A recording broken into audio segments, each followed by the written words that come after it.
This evening, we have an outstanding speaker, and I encourage you to buy her book, read it because it's full of insights about what we're dealing with now and in the future, and also to join and have her sign it upstairs in a book signing after the talk in the Q&A. You have a lot of information in your program, so I refer you to that excellent description, and I'll simply try to add a few tidbits that is not in the program. The first is that Dr. Slaughter is a native of Charlottesville, Virginia. She has an undergraduate degree from Princeton University. She has a law degree from Harvard, and she has a PhD from Oxford University. You should also might be interested to know that both of the jobs that probably are most noteworthy beyond her current one, namely working in the State Department and also as Dean of the Woodrow Wilson School at Princeton, she was the first woman to ever hold those positions.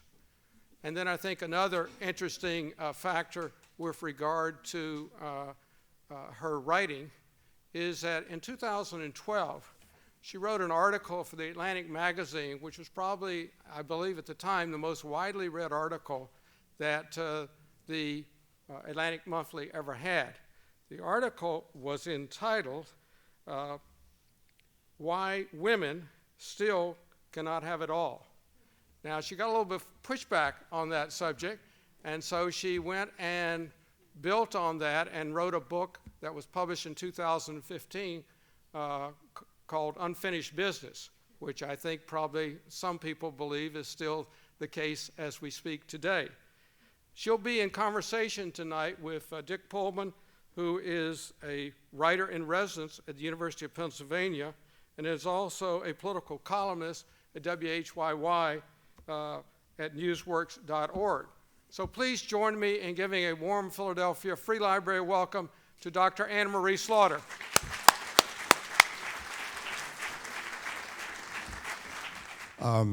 One of the things about the book that I've noticed, first of all, let's define the terms for those of us who haven't read it yet or don't know much about it. And I invite you to tweak or even correct the description that I think I have at hand here.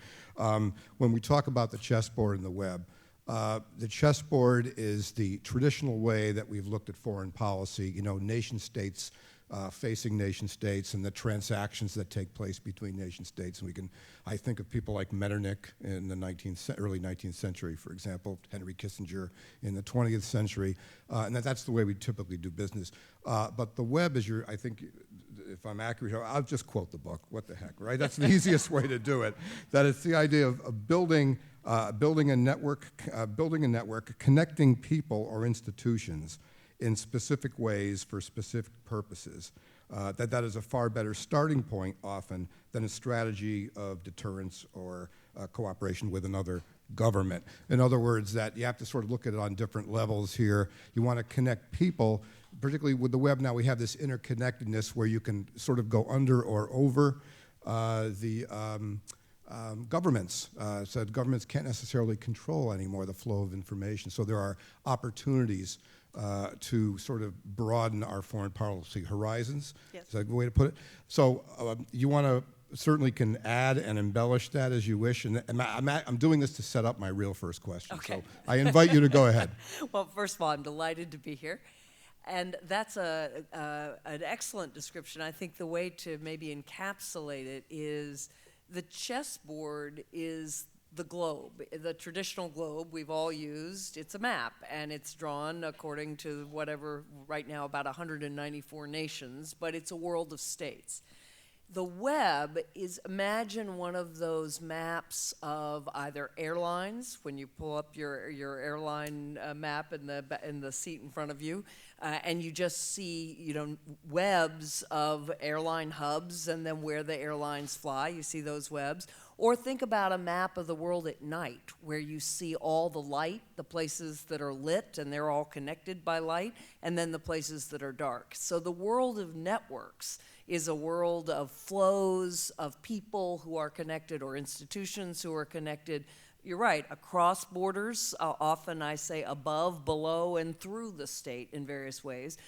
Like think of the internet, right? The internet, there you can play chessboard politics in the sense of Germany tries to say this is our sovereignty over the internet, but really we know that the territorial markers don't hold up. So my point is you got both. You got the world of the chessboard of states, and then you have that world of networks that is increasingly the world we all live in.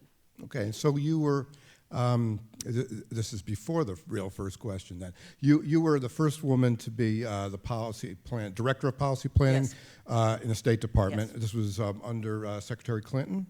Were you, what exposure did you have to her that perhaps helped fuel this belief that helped you write this book? I mean, did she practice this? Did she talk about this? Did she anticipate doing this as president? Well, she did do this. So I had wanted to write this book for a long time, even before I went into the State Department. I had been writing about networks since 1994, which is a long time now. But she practiced this even if she didn't know, if she wouldn't have used my terms. And indeed, she hired me because I had written an article in 2009 that was called America's Edge, Power in the Networked World. And I argued in 2009 that one way of understanding the world of networks, again, if we think of the internet or we think of criminal networks or we think of corporate networks or civic networks, that in the world of networks, power was who's the most connected. And I pointed out that the United States, by geography and demography and technology, was the single most connected nation, and that was a very important form of power. So she read that article. She said to me that's one of the reasons she hired me.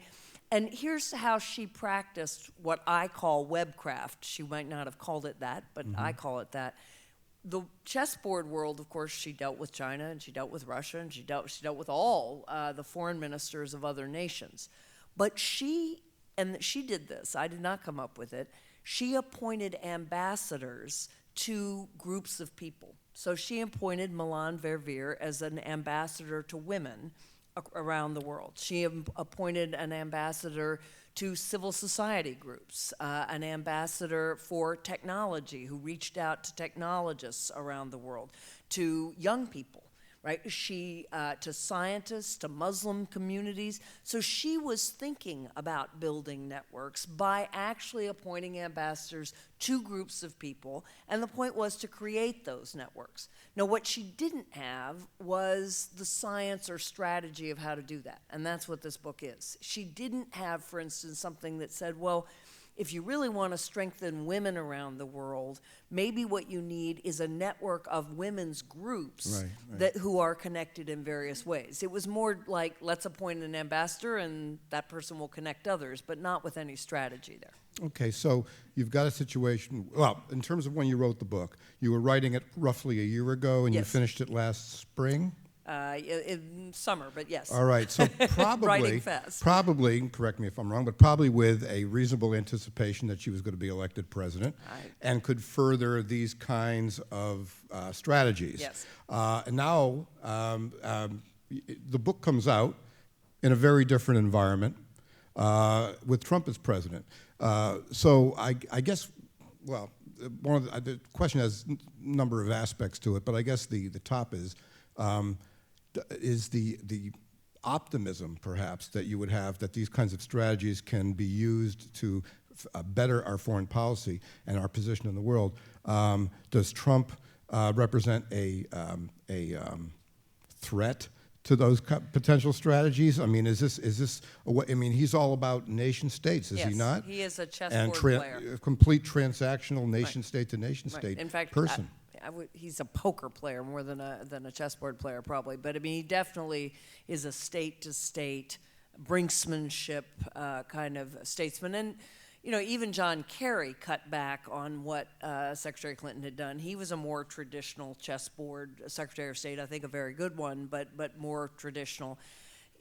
You know, yes, the last chapter of the book says the real divide in the world today is not between democracy and non-democracy, but between open societies and closed societies, and outlines a strategy of open societies, open government, an open world order.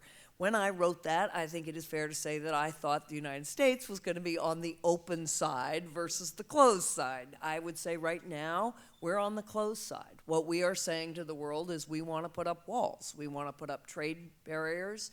We want to put up physical walls. We want to close ourselves off. And that's been the posture of Russia and China. I did not expect that to be our posture, and I'm deeply worried because right now, for instance, just as a leadership question, but imagine if Iraq invaded Kuwait tomorrow. Well, in 1991, a Republican president, but a Democratic president would have done the same thing. We immediately mobilized the United Nations. We said, this can't stand. We push back. That would happen today. I don't think Donald Trump would certainly not see it as our job to lead that, and nobody in Europe would either because they're very preoccupied. And then the question is, so who is there? So right now, the book is still relevant, but we're on the other side. So I presume that when you sat down the day of the inauguration and heard the inaugural address and heard him talking about America first, that you probably said some variation of "oh darn."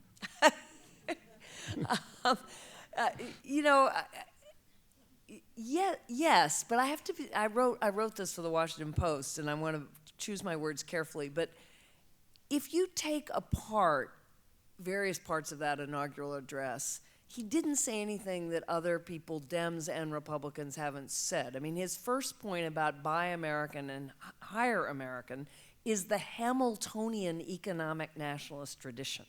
Right? It is not the ethnic side, but the idea that we should protect our economy is a long-standing tradition, Hamilton versus Jefferson versus others.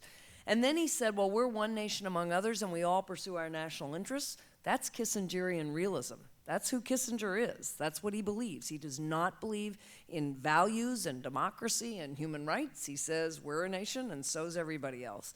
And then Trump said, and we're going to stand and lead by the power of our example. Now, I'm not sure he really means that, but the words, that's pure Jefferson.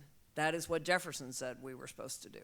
So if you actually dissect it, the America First, we all have this very negative reaction because of the political associations of America First with Charles Lindbergh and the 30s. But what he said was not that unusual until he got to the part where he does not have any sense of America being exceptional because of our values, because of standing for universal values. I believe very strongly, and that's Jefferson too, we said all men are created equal, and we meant all humans are created equal. It just took us a while to realize that. But we said all, not all Americans, all. And that, to me, is part of what it means to be an American. And the place where Trump really deviated and that I simply cannot stomach is the idea that, no, we're just about America, and everybody else is just about their nation, and we don't stand for these values. Well, Henry Kissinger would never have said, and never did say, let's build a wall along the Mexican border. As a matter of fact, there's a thing going on right now. They're trying to figure out the engineering. This has been in the news about building the wall, and they're trying to decide which part of should it be on which side of the Rio Grande, and this was just in the news the other day. Yeah, the Interior Secretary said this. Do we cede them the river, or do I see. Yes, of course. This whole thing about where the wall should go, if it goes. So, that seems to me that runs right up against what you're arguing in this book, because the idea of putting up a wall with Mexico and the economic ramifications, the ramifications for families, seems to run counter to your prescription. Yes, and indeed, if you think about the world in terms of networks, you would see many immigrants, and again, I do believe we have to secure our borders. Right? I don't think, obviously we can't just have open borders, but we would see immigrants of every kind, whether they're Mexican or for wherever they're from, exactly as part of economic, cultural, diplomatic networks back to their home countries. And one of the big things, of course, that has changed is that if you get into a taxi and you ask, where are you from? And in all the years I've asked that question, and I always ask, I may have gotten one person who was born in the United States, they will say, you know, I'm from whatever country, and in Washington there are lots of Ethiopians, and then you say, when is the last time you talked to people in your home country? And they will say, within the week or if within the day, and then you say, when's the last time you went back? And it's generally within 18 months to 2 years. So that, of course, is very different than the immigrants who came, and my mother's Belgian, and she would go back maybe once every 3 years, and that was in the 50s, and it was expensive. And of course, 50 years before that, you'd come and you wouldn't go back, or very rarely. So these are living networks, and they are again, they're economic networks, cultural networks. They are sources of power if we know how to think about them that way. Well, I was wondering also about one other aspect of what we see so far from the Trump administration. You've written a lot about women and work, professional women. And it's hard not to notice that there are, at least as far as I can tell, no women in any high foreign policy position. Well, I guess Ivanka Trump has just been made an assistant to the president or something, which I understand has the same security clearance as McMaster, the NSA, the National Security Chief. But does it matter at all? If there were more women involved, or just women in general in government, how does the gender sensibility change the foreign policy mix? And did you have any of that experience at the State Department? Well, so just to start, I mean, Ivanka Trump's title, that's everybody's title. I mean, essentially, your assistant to the president is as high as you can get, and so it's not, they didn't create that for her. It's just, I mean, to start with, just on the level of being a citizen of a democracy, I no longer feel represented. I mean, I really am horrified when I look at these pictures of just nothing but white men. I mean, it's not, I love white men. I'm the daughter of one and the wife of one and the mother of two and the sister of two. I mean, it's not, but this is not a representative government, and it is definitely of course it's a problem. I mean, it's a problem, just as I wouldn't want a government of all women either, and I wouldn't want a government of any one group. I want diversity because you get different perspectives. You people think about different dimensions of a problem depending on their own life experience, and the life experiences differ. I mean, you see things. I mean, there's lots of evidence, for instance, when you include women in peace negotiations, they have a different agenda often, and it's often one that is both very important and sometimes easier to reach an agreement on. It is also, I think, true that, at least when I was in the Foreign Service, and when I was at the State Department, I would give lectures to the Foreign Service Institute, so lots of the Foreign Service ambassadors all the way down. And I would talk about the chessboard and the web, and I would talk about building networks. And the people who nodded their heads were invariably the women in the room and the everybody, male or female, under 35. The young people, evidently, because they are connected. To them, the world of networks is the world, right? That you have to teach them to think in chess terms, because they assume that you're going to be connected to people around the world, and they think about how would you structure those connections. Women often, I think, because for many women, not all, we are more used to exercising power from the center of a web than we are from the top of a hierarchy.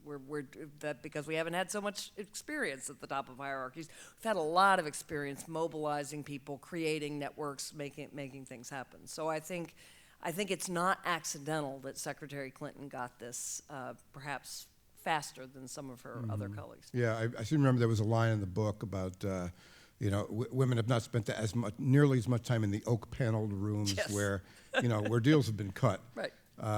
Right. So you have to find other ways. Other ways in. I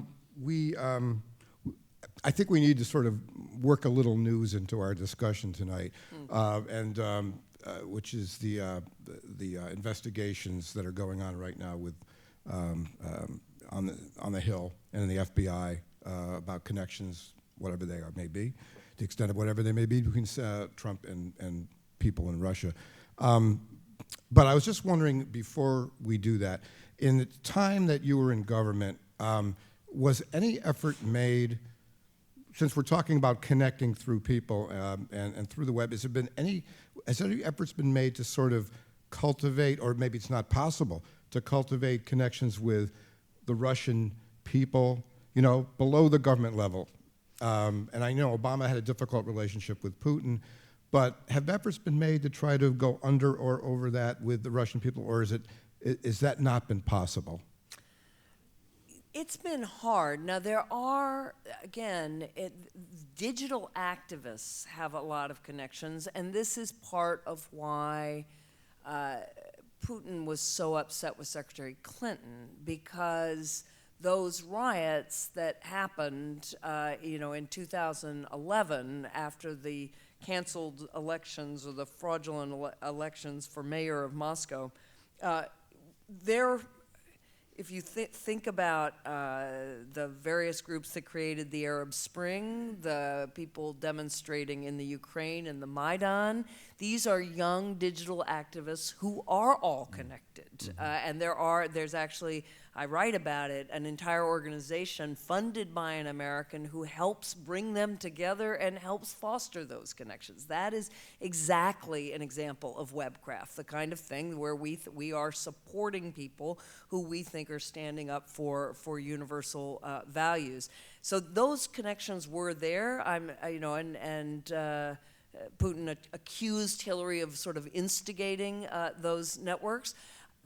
Condi Rice has long called for much more cultivated networks of young Russians who were educated in the United States or in Europe who've gone back. And these are people who really do want a better life, and that they are not our enemy. But it is, again, with traditional diplomacy, that's hard to do. And that's part of what I'm arguing about, is you can be as strategic about building those networks and doing it with public and private partners, right? It doesn't all have to be funded by the State Department. You can be working at great universities like the University of Pennsylvania and other universities who have their alumni, and at least focusing on how do you reach these folks? So how do you know what they're thinking? How do you tie them more tightly to opportunities in the West? Well, is it accurate then to say that the flip side or the downside of the connectedness is exactly what's being investigated now? This army of trolls and hackers who put Clinton stuff on WikiLeaks and had them repeated by the campaign, and the people, the Senate Democratic leader of the Senate investigative Mark Warner just said the other day that there were people, these trolls were pumping out fake news. They found ways to put it on Facebook and put it in swing states and all this. And so that is the downside or the flip side of it, question. Right? But my question, I guess, is there anything, and we know this is what happened, I mean, regardless of whatever collusion or lack thereof there was with the Trump people, is there anything you think that the Obama administration could have done over the last few years to have detected that earlier? Were there anything they could have done before the thing just got sprung full-blown on the American electorate? I mean, I know that's in hindsight, but I think a lot about, we're investigating now the Trump connections, and while you're thinking about that, I can tell the audience there's a bit of news tonight, if you haven't heard. The Wall Street Journal reported tonight that Michael Flynn is offering to testify in exchange for immunity from prosecution. So I don't know, game on, folks. It took like about 15 months of Watergate before John Dean and all those people were doing this. Everything's accelerated, yeah. But I'm just, wondering. I mean, I know the Obama administration got wise to all this, last summer and autumn, and they were deciding whether they were going to say anything or not. That it was going to hurt things for Hillary if they did. But was there anything they could have done in the previous few years to have, was there cybersecurity poor? Yes. I mean, and again, so when I talk about networks, cybersecurity is a great example. You actually need multiple different kinds of networks for cybersecurity. You need a resilience network where, when people are going after critical infrastructure or the financial system is part of critical infrastructure, you need what I call a mesh network, right? So you can't take down any one node and take down the whole system. But then you also need networks of action teams like SWAT teams to go after people who are hacking, but also to hack back, for the government to counter attacks. So you need that. Cybersecurity is all webcraft. It's all different kinds of networks.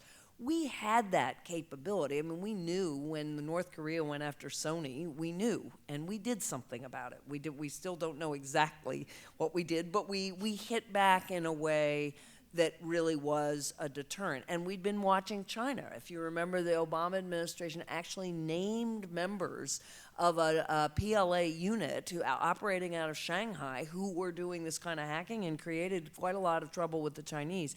I honestly think we underestimated the Russians. We did, from their point of view, Russia's point of view, and if you go back to the Cold War, we both played dirty tricks on each other for a long time. Russia's point of view was, you guys have been doing this to us, and we're going to show you what it feels like. And I just don't think, it's not that we didn't have the capability, but we did not realize how systematic it was going to be. And of course, then there's just stupid things like the FBI calling up the Democratic campaign and nobody returning the call. But I think the real question is, what should we have done once we realized? So Yeah. Obama, expelled some diplomats and put on some sanctions, and Putin invited our diplomats' kids to the Kremlin for Christmas. I know many very serious national security people who think, if we really want to deter this, you've got to spill some of Putin's secrets across the world, and pretty nasty ones, really embarrassing ones, but that you cannot fight this with what was a chessboard move, right? That's what you do. You expel diplomats, you gotta pay them back in kind. And I think that may be right, particularly given what he's doing now in Europe, or trying to do. Right. So, well, here's another. Okay, let's look also from the point of view. I'm doing some very sort of. I'm pulling on some segues here. So this one's going to seem like a 180 or something. But if we're talking about, all right, we talked about the point of view of the Russians. Let's talk about the point of view of the voters who actually did put Trump over the top. And there's a lot of people, some in this room, no doubt, who are still wondering, how do these 62 million people, vote the way they did? Obviously, they were for a lot of reasons. But I think it would seem to me, if we're talking about connectedness of the world and the globalization, and everybody's, around the world, we're all connected now, that another potential downside of it, and disagree with me certainly if you think, is that a lot of Trump voters felt that they have been losing out in the globalization, interconnected world, right? That, some of their factory jobs, they have left, and they did feel disenfranchised, not necessarily, politically too, but certainly economically. And that would be, the interconnected world is great, the wired world is great, but, we've got to bring those people into the pool as well. Yeah, and one way to think about this is, if you can read any newspaper article, and you can see the chessboard world, states to state, and you can think about the connected world, the web world. And in the web world, you'd say that there are problems from being too connected, disconnected, or misconnected, meaning connected to the wrong people, which is obviously a lot of criminals. And in this case, I think absolutely there's the sense that for many people who are able to take advantage of being universally connected. As a university professor, I remember the moment I realized that course, you're a university professor, normally you teach one course, but with the web, you can put that course up and people can take it all over the world, and you can then travel around and give a version of it at places all over the world. So your labor, which once used to be one classroom, one set of students, you just managed to magnify that enormously. So those people who could really benefit, and then all the people who were left behind disconnected, and not just disconnected from, the sort of global world, but disconnected in terms of their own communities, because so much, and I write about this, that there's a wonderful book called Why the Garden Club Could Not Save Youngstown. So Youngstown, Ohio, and Allentown, Pennsylvania, very similar places. Steel towns, both suffered huge recession, the steel jobs dried up. Well, Allentown's reinvented itself more with tech, with sort of new things coming up. Youngstown not. And the reason is, according to a political scientist who studied all the networks, is that in Allentown, when things got bad, the social networks were still quite diverse, because the head of the steel company was also on the board of the Boy Scouts. And the Boy Scouts, like Little League, there are a few of those organizations still. The union guy was on the board of the Boy Scouts. Other people in town that were connected through the Boy Scouts, and they pulled together and were able to bring their town back. Why the Garden Club couldn't save Youngstown is the Garden Club was the wives of all the steel people. And when steel went under, and they had no cross-cutting connections. So this disconnected and this discontent is really this sense of no longer being connected enough to even people in your own town to be able to do anything about what's happening to you. And that does create enormous anger and a feeling of just being left behind. Mm-hmm. So you can see how that connects with Trump's basic message. Absolutely. Saying We're going to create a wall. We have to create a wall. We have to we're going to be more protectionist, and it's roiling the whole definition of the Republican Party at this point. And the Democratic Party. Remember Sanders. Right, and Bernie, right. Absolutely. And there were Trump voters who were saying that they could have voted for Bernie Sanders. So I don't know if that would have been enough. That's endless speculation, especially, and also the latest speculation for the last week is that Joe Biden has also said, boy, if I ran, I could have won. He said something in the last few days. So now there's been a whole parlor game about, well, he would have gotten the Scranton towns of the world and may have turned Pennsylvania. With respect but who to knows, Vice right? President Biden, he tried twice, and he was not. He tried twice. Right. I have to say, the woman in me really rejects this argument, because not that Secretary Clinton was a perfect candidate, she wasn't, but this assumption that he would have won, I think, underestimates what either of them were up against, and he did try twice. Once he was nailed for plagiarism, and All right, well, then that prompts this question. One more question, and then we're going to go to you guys. This would be, I would be appealing this question to the woman you, but also the political analyst in you, and it overlaps, of course. Last summer, I was talking about the upcoming election with a friend of mine, a woman in Philadelphia who's very wired in politically, and I was saying, well, it looks pretty good for Clinton. And she said, I don't know, I'm not so sure. She was ahead by 10 in the polls, at 10 points at that point. And I said, well, why not?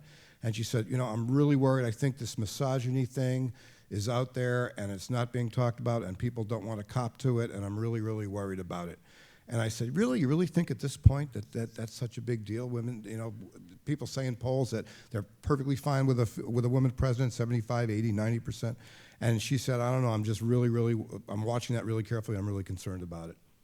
How much of a factor do you think, and I know there's probably no way, focus groups and polls don't even begin to measure this, how much of a factor do you think that might have made a difference? And it was such a close race. yeah, I think, so I'll just start by saying I don't think it's misogyny, the pedant in me. Misogyny is hatred of women. I think that's too strong, right? I really do think that's too strong. I think there are plenty of people, women and men, who don't hate women, but who can still be deeply uncomfortable with a woman in power. And so what I do think was very telling is the number of people I knew who said, I absolutely am ready for a woman president, just not this woman.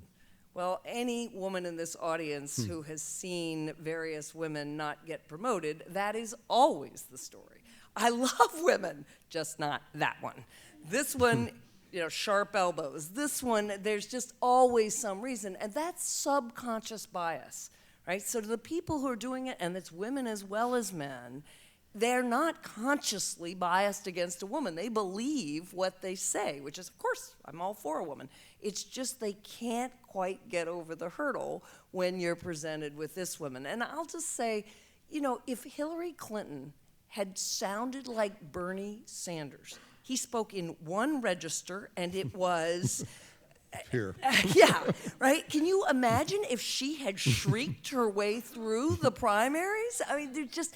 So time and again, you would see a double standard where, you know, men got away with things, she was called on, and again, she wasn't a perfect candidate, and she inflicted certain, certainly wounds to herself. I recognize that, but it was really close. And given that, and given the number of people who just said, you know, I'm not. There were some number who said I'm not ready for a woman president, and then there were a lot who thought they were, but I'm just not convinced they were. Mm-hmm. Yeah. Well, you know, we'll it's see how interesting. long it takes us. She didn't get. She got roughly the same percentage of female voters that previous Democratic male candidates had gotten. Yep. It was virtually no different. Right. All right. Well, I have a question regarding your book on networks. Networks you describe as either moving from a chessboard to checkerboard to chessboard, still two dimensionals. Yep. Now, how do you put the network that is the web and the other type of thing? How do you integrate that into it? How do you integrate that into the study of the structures and the rest of the thing? Where does that fit in the picture? Where do you project it going today from what we see? So in the book, I talk about seeing in stereo, that you actually have to learn to see everything in terms of both. Because the world of states is not going away. When you read these things about the states disappearing, the state may be weaker or stronger, and it depends on the state, but no one has figured out a better way of organizing governments. I do not believe we're heading for a world of city-states like the Middle Ages. I think cities are important, but what I would say is you have to, on the one hand, this is why I say you can read any story and say, okay, here's what the governments are doing in this story, and then also see the world of networks. And sometimes those can be government networks. So I'll give you an example. When you read that the G8, or the G7 again now, of finance ministers are meeting, or the finance ministers plus securities commissioners plus central bankers, those are very powerful financial networks, and they are directly working with stock exchanges and banks and others, and you can think about the world that way. And the question is, what can I do if I'm a policymaker, or if I'm a CEO, or if I'm a civic leader, and I've got a problem? What part of that problem do I want to try to resolve by lobbying governments? And what part of that problem do I want to resolve by working on networks myself? So let me give you a concrete example. Let's think about global health. Well, you can go to the WHO, you can lobby governments. Let's say you want people immunized and vaccinated around the world. You can work through governments, and plenty of nations do, and plenty of active citizens work through governments. Or you can do what the Gates Foundation did and create the Global Alliance for Vaccines and Immunization. They talked to some governments, but really they went out to other foundations, to businesses, and to to civic groups who are working on the ground to immunize children, and created a global network. Now that's something a foundation can do, CEOs can do, activists can do, and part of what this book says is only governments can do statecraft, but all of us can do webcraft. But you've got to think about both, and you've got to learn how. I use that picture of the old woman and the young woman. You all have all seen it, that black and white picture. And I say, you got to be able to toggle between them. You got to look at one moment and see a chessboard, and another moment and see a web. And again, I'm not here to say networks are good, right? Network is just a form. It's like a hierarchy. You could have a Hitler hierarchy, or you could have something that a perfectly good organization. So there's nothing good or bad about a network. It's a fact, and we have to think about what is happening through networks, and then what can we do about it. So on your example, so take Twitter. the Russians figured out not just how to broadcast things on Twitter, that we all know how to do that. They figured out how to broadcast and rebroadcast, right? By creating a network so that, you have followers and they have followers and you know how to activate that. Just like the Chinese have got, entire networks of people working on censorship. That's a way of thinking through a network that gave them an advantage that, frankly, Twitter didn't figure out, Facebook didn't figure out, and we as concerned citizens didn't figure out till it happened. But now we'll push back. Can you comment on the EU in context of your book? Is it going to survive? I do think the EU is going to survive, and the EU is fundamentally a networked organization. It is, and its great strength and its weakness is being a networked organization. So its strength is that when it absorbs other nations, as it did after the Soviet Union collapsed, when it brings in a nation or even a candidate nation, it creates these networks of ministers and of judges and of legislators, and that's how they socialize new countries in. And it also means they have the ability to work with 3 or 4 ministers as well as the EU minister in ways that can be very effective. The downside is there's no hierarchy, right? So everything has to be decided by 28 members, now soon 27. That obviously is the downside of a networked form. But I think what's interesting is the realization that it is possible to leave, and Britain is going to do great damage to its economy through this. I mean, in the end, it may or may not have been the right decision, but for most countries, looking just economically, and they're looking at what's going to happen in Britain, they're realizing they've got to either make a stronger case for the EU or overhaul the EU. I think of this as the equivalent of the EU's Civil War. So we were created in 1776, and in 1860 we almost came apart. And the EU was created in 1957, right? And it is now essentially having that crisis where it's going to figure out, do we go forward as an organization, a reformed one, or do we actually come apart? But I think it will survive. Hi, I've read your book, The Idea That Is with America. I was wondering, could you speak on whether, in your opinion, that our faith in our country in a dangerous world is still there, lost, or is it like, are we close to it? If you see what I'm saying. It's a great question, and thank you for raising that. That's a book I wrote in 2007 called The Idea That Is America, Keeping Faith with Our Values in a Dangerous World. And it was a book that I wrote because of Abu Ghraib, because as somebody who travels the world, I'm half Belgian, and I, for the first time, felt ashamed to show my passport with all those horrible pictures of Abu Ghraib. And so I wrote the book, what is it that makes us America, and what are those values? And I wrote about liberty and democracy and justice and equality, the sort of big 4. And then I wrote about tolerance, humility, and faith as defining values of the United States. Not any one faith, but faith. I think we are being truly tested. I am more worried about the country I know and love than at any time in my lifetime, because the tolerance, I don't see a lot of tolerance, and it's not it's right and left. If I stand up in many Democratic or liberal groups and I say, people have the right to speak, and I believe that the answer to speech is more speech, I will get shunned as fast as I might on the right. And the sense that, as opposed to thinking, well, somebody who's a conservative wants the same things I do, they just think that the way to get there is through less government and more markets and self-reliance, and I happen to think that people need a hand up, but they're a good person, they just have a different life experience. That is not our politics today. Our politics today is you are evil, And there is a faith element. There is a righteousness to it on the right and the left that I find terrifying. Righteousness is scary stuff. You know, I have a direct line to my God or my, sense of what is right.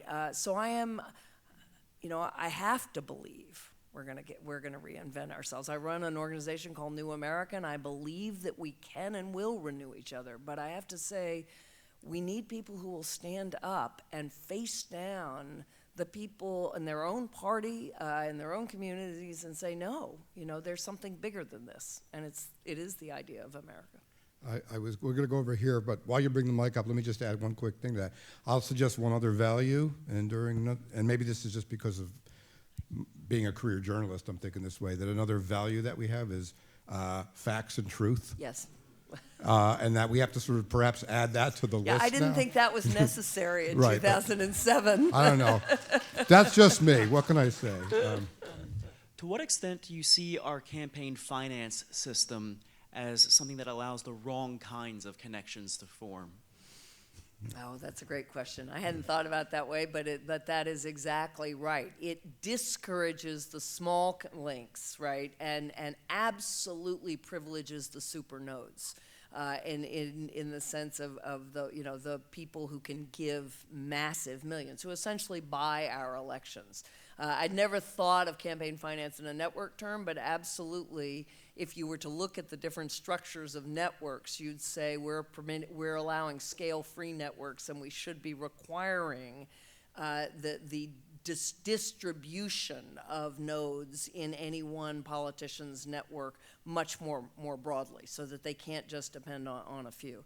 And I do think, where I agree with Trump voters or with many Americans, I think our political system is fundamentally broken. It is not a democracy. It is not a place where anybody can run. It's not a place where anybody can win. And it's certainly not a place where a majority of people can get their views actually enacted.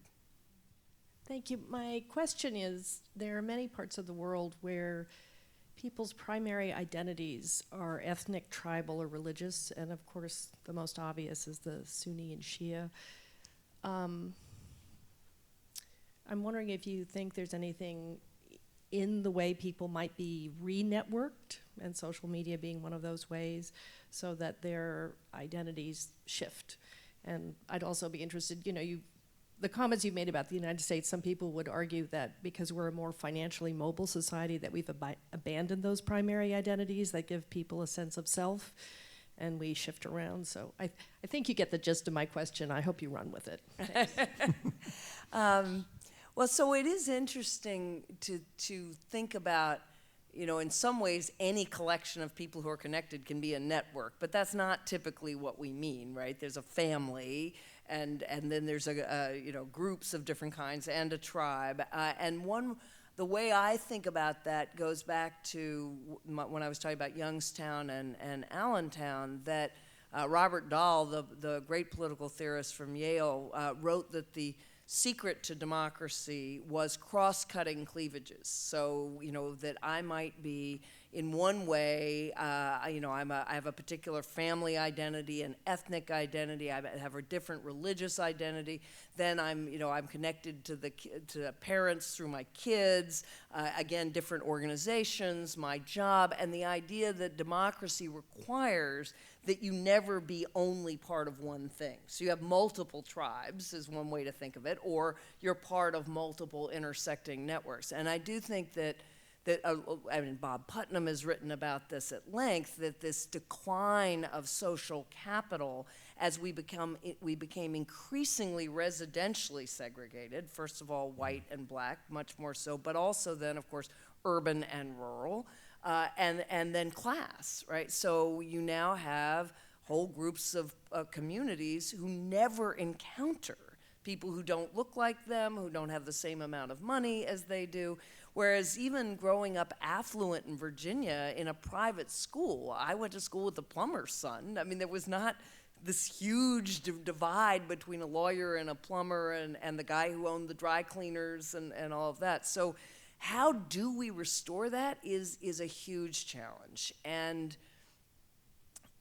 high real estate prices help. There are some signs that people are moving back to smaller communities, but many of us thought the internet and social media would help, but in fact, of course, people like to surround themselves with people who agree. I think part of it may be education, right? Part of it, so I've been noticing the New York Times is already starting to cull contrasting views, which it's a great thing. It's a feature where you can if you encourage yourself, go read the stuff you don't normally read. Go read things, in my case, in the National Review or the American Interest or various things. And when I say education, part of civics, which we've also lost sight of and need to go back to, is it is your job as a citizen to engage with those who don't agree with you. Starbucks has just started sit down. Of course, most Starbucks are pretty like-minded folks, but if you can find somebody who voted the other way and will admit it in a Starbucks, to do that. But I think in part of our activism needs to be around reconnecting to people who are different. First off, thank you so much for coming to Philadelphia and speaking with us tonight. You are a woman of many firsts and respected in your career in multiple different paths, and yet you still wrote an article called "Why Women Still Can't Have It All." For those of us of the so-called millennial generation, I think I speak for a lot of us when I say that we fear we will have even less in the coming 4 years, and the reverberations from that. And we are just starting out in our careers. We don't have a whole lot of heft in those. We can't donate millions to political campaigns. So how do we advocate for ourselves during this time and advocate for others as well? Thank you for the question. And I will say nothing about that article was supposed to imply that I hadn't had a great deal. It was to say that if somebody like me, with every advantage going, from a completely supportive lead parent husband to money to a great boss, if I had to make a trade-off between career and family, then boy, did I understand the millions and millions and millions of others, women and men, who made the same thing. And that rather than saying they'd failed, why not make it easier, but also why not recognize the full range of human values? All of that is, though, to say you are right. We are going backwards right now. I think what I recommend doing, and if the men in the audience will excuse me, I think every woman you know who is an empty nester or in a position to run for office, you should encourage to run for office. And I really mean that. We have got countless women who are really talented and really smart and can't get back into the labor market because for some reason when you're in your 50s and you've been raising families, it's harder to be hired, but they're the perfect people to be running the show in lots and lots of places. So we should be running women and we should be electing women. And we really have to. And this is not, and it's not anti-men to say so. If this is a democracy and we want to be heard, we've got to actually put ourselves forward and vote for women, support women, canvass for them. I think that's the single best thing we can do for ourselves at the moment. So get your mom to run and go support her. Or you run. Our relationship with Russia and the Russian president, Vladimir Putin. You said that maybe a way to get back at the Russian government or at Putin is to kind of pay him in kind by exposing some of those injustices, a lot of those injustices that he has done. And he's done those for a very long time. Why is it that, for example, the U.S. government has not shown the light on that before? I mean, he's been in power for 17 years now, and I think we've kind of lost that window of opportunity a little bit because in those 17 years, he's been able to essentially brainwash a lot of, especially the younger generation of Russians. And it's very hard right now for us as outsiders to go in and say, just accuse him because they're not. It's not believable at this point. And I think we kind of missed the ball on that. So again, and this is, how you would actually hit back for manipulating our election would depend on what information we have and would depend on how it was put out. I mean, the U.S. government is not going to stand up and put something out. It would come out, and how that happens, it would have to be in a way that was maximally believable, and that all of that is well beyond or above, or certainly not a job that I've ever had by my pay grade, but it can be done. And I think in this instance, it really is critical to make sure there's a real price that has to be paid. More broadly, this is terribly hard when you see a leader who essentially destroys what was a very fragile democracy and kills his enemies around the world. And that part people are very open about, right? The British argued that he had killed, I think it was Litvinov now, yes, exactly, many, many years ago, and now again in Ukraine. And A, I'm not sure that ever gets to the Russian people, and B, I don't know if it's believed, but it's a terrible thing to watch and to try to know how to fight, particularly as he is very skilled in an old Russian tradition going back to the czars of creating the external enemy as his excuse for consolidating power. So the more we push him, he uses that against us.